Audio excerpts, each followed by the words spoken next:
Sitting in her father's former study, Daphila Scott sketches the individual faces of the wild Bewick swans, 50 years to the day since his first drawings. No two are the same. You want to see both sides and the front really, really well. When Sir Peter Scott first lured the birds to this pool at the wetland centre on the banks of the River Severn, he embarked upon what's become one of the world's longest-running animal research projects. So we're going all the way back to 1964, some of these done by your father and perhaps some done by you? Some done by me a little later, but these first ones all done by my father. So that very first year there were 24, and the next autumn he was delighted to see that they came back again, the same individuals came back. The first wild one came in, and this was Maud, and then the very next day she brought some different ones, and he noticed that they were completely different, and you can see that this one's got yellow on the top, and it's what we call a yellow neb. Well, what about mottle? That's a good name, because it is rather mottled on the top there. I think that's excellent. This footage shows Daphila as a young girl with her family recording each swan's markings and idiosyncrasies as they return here to Slimbridge year after year. The method remains unchanged from when the Scotts created the original Facebook.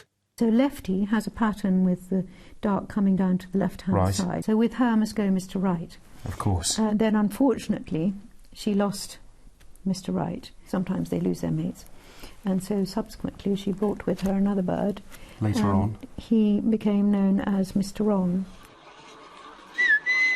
The daily feeding thrills visitors and birds alike. Now this one, that is a bill pattern type that would refer to as a penny face. So it has a dark bill, but it has this yellow marking on top of the beak.